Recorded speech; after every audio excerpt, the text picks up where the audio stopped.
Little House in the Big Woods. Chapter 5, Sundays. Now the winter seemed long. Laura and Mary began to be tired of staying always inside the house, especially on Sundays. The time went so slowly. Every Sunday, Mary and Laura were dressed from the skin out in their best clothes, with fresh ribbons in their hair. They were very clean because they had had their baths on Saturday night. In the summer, they were bathed in water from the spring. But in the winter time, Pa filled and heaped the wash tub with clean snow, and on the cook stove it melted to water. Then close by the warm stove, behind a screen made of a blanket over two chairs, Ma bathed Laura, and then she bathed Mary. Laura was bathed first because she was littler than Mary. She had to go to bed early on Saturday nights with Charlotte because she was bathed and put into her clean nightgown. Pa must empty the wash tub and fill it with the snow again for Mary's bath. Then after Mary came to bed, Ma had her bath behind her blanket, and then Pa had his. And they were all clean for Sundays. On Sunday, Laura and Mary must not run or shout or be noisy in their play. Mary could not sew on her 9-patch quilt, and Laura could not knit on the tiny mittens she was making for baby Carrie. They must look quietly at their paper dolls, but they must not make anything new for them. They were not allowed to sew on doll clothes, not even with pins. They must sit quietly and listen while Ma read Bible stories to them, or stories about lions and tigers and white bears from Pa's big green book, The Wonders of the Animal World. They might look at pictures, and they might hold their rag dolls nicely and talk to them, but there was nothing else they could do. Laura liked best to look at the pictures in the big Bible with its paper covers. Best of all was the picture of Adam naming the animals. Adam sat on a rock, and all the animals and birds, big and little, were gathered around him anxiously waiting to be told what kind of animals they were. Adam looked so comfortable. Did Adam have good clothes to wear on Sundays? Laura asked Ma. No, Ma said. Poor Adam, all he had to wear was skins. Laura did not pity Adam. She wished she had nothing to wear but animal skins. One Sunday after supper, she could not bear it any longer. She began to play with Jack. In a few minutes, she was running and shouting. Pa told her to sit in her chair and be quiet. But when Laura sat down, she began to cry and kick at the chair with her heels. I hate Sundays, she said. Pa put down his book.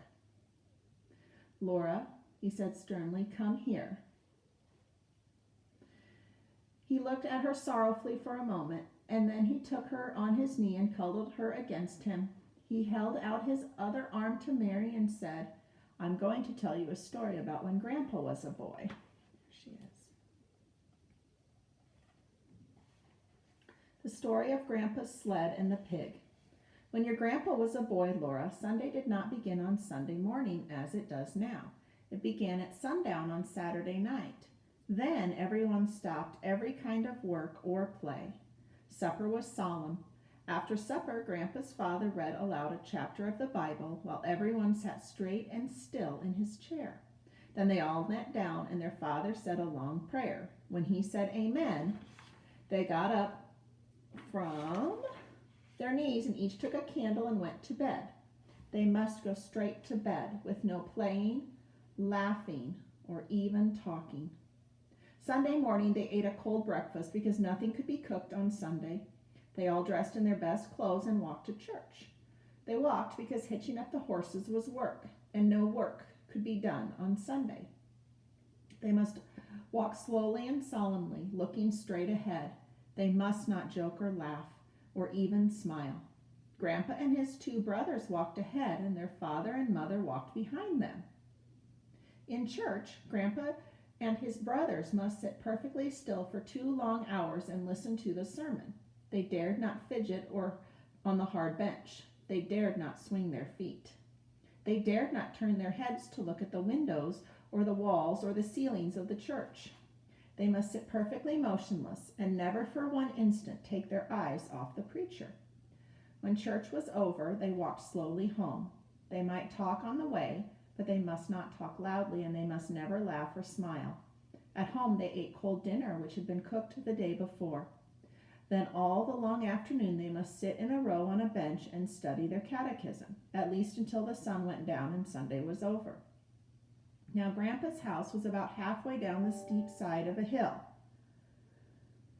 The road went from the top of the hill to the bottom, right past the front door, and in the winter it was the best place for sliding downhill that you could possibly imagine. One week, Grandpa and his two brothers, James and George, were making a new sled. They worked at it every minute of their playtime. It was the best sled they had ever made, and it was so long that all three of them could sit on it, one behind the other. They planned to finish it in time to slide downhill Saturday afternoon. For every Saturday afternoon, they had 2 or 3 hours to play. But that week, their father was cutting down trees in the big woods. He was working hard, and he kept the boys working with him. They all did their morning chores by lantern light and were hard at work in the woods when the sun came up. They worked till dark, and then there were chores to do. After supper, they had to go to bed, and they could not get up early in the morning. They had no time to work on the sled until Saturday afternoon. Then they worked at it just as fast as they could, but they didn't get finished till the sun went down Saturday night. After the sun went down, they could not slide downhill, not even once. That would be breaking the Sabbath. So they put the sled in the shed behind the house to wait until Sunday was over. All the 2 long hours in church the next day, while they kept their feet still and their eyes on the preacher, they were thinking about the sled. At home, while they ate dinner, they couldn't think of anything else. After dinner, their father sat down to read the Bible, and Grandpa and James and George sat as still as mice on their bench with their catechism. But they were thinking about the sled.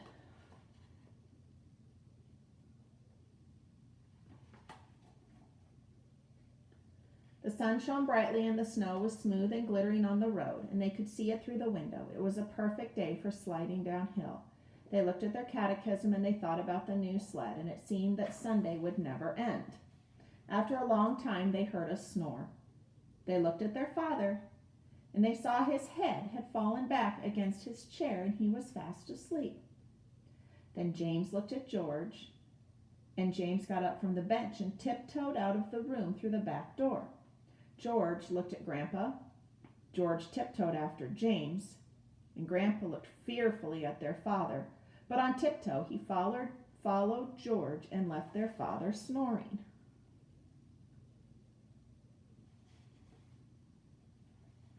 They took their new sled and went quietly up to the top of the hill. They meant to slide just once. But then they would put the sled away and slip back onto their bench in the catechism before their father woke up. James sat in front of the sled, then George, then Grandpa, because he was the littlest. The sled started slowly, then faster and faster. It was running, flying down the long, steep hill, but the boys dared not shout. They must slide silently past the house without waking their father. There was no sound except the little whir of the runners on the snow and the wind rushing past.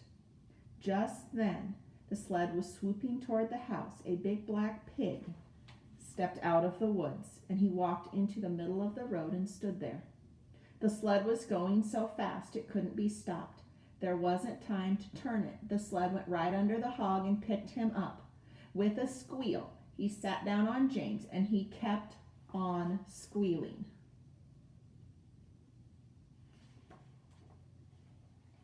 At the bottom of the hill, they stopped. The hog jumped off, and James ran away into the woods, still squealing. The boys walked slowly and solemnly up to the hill. They put the sled away. They sneaked into the house and slipped quietly to their places on the bench. Their father was reading his Bible. He looked up at them without saying a word. Then he went on reading, and they studied their catechism. But when the sun went down and the Sabbath day was over, their father took them out to the woodshed. So you see, Laura and Mary, you may find it hard to be good, but you should be glad that it wasn't as hard to be good now as it was when Grandpa was a boy. Did little girls have to be as good as that? Laura asked, and Ma said it was harder for little girls because they had to behave like little ladies all the time, not only on Sundays. Little girls could never slide downhill like boys. Little girls had to sit in the house and stitch on samplers. "Now run along and let Ma put you to bed," said Pa. He took his fiddle out of its box. Laura and Mary lay in their trundle bed and listened to the Sunday hymns, for even the fiddle must not sing the weekday songs on Sundays. "Rock of Ages, cleft for me," Pa sang with the fiddle. Laura began to float away on the music, and then she heard a clattering noise, and there was Ma by the stove getting breakfast. It was Monday morning, and Sunday would not come again for a whole week. That morning, when Pa came to breakfast, he caught Laura, and he said he must give her a spanking. First, he explained that today was her birthday, that she would not grow properly unless she got a spanking. And then he spanked her so gently and carefully it did not hurt a bit. 1, 2, 3, 4, 5, 6. He counted. 1 spank for each year, and then gave one last big spank to grow on. Then Pa gave her a little wooden man he had whittled out of a stick to be company for Charlotte. Ma gave her 5 little cakes, 1 for each year that Laura had lived with her and Pa, and Mary gave her a new dress for Charlotte. Mary had made the dress herself when Laura thought she was sewing on her patchwork quilt. And that night, for a special birthday treat, Pa played Pop Goes the Weasel. He sat with Laura and Mary close against his knees while he played. Laura and Mary bent close, watching, for they knew now was the time. "Pop," said Pa's finger on the string, "goes the weasel," sang the fiddle, plain as plain. But Laura and Mary hadn't seen Pa's finger make the string pop. "Oh, please, please do it again," they begged him. Pa's big blue eyes laughed, and the fiddle went on while he sang. All around the cobbler's bench the monkey chased the weasel. The preacher kissed the cobbler's wife. Pop goes the weasel. They hadn't seen Pa's finger that time either. He was so quick they could never catch him. So they went to bed and lay listening to Pa and the fiddle singing.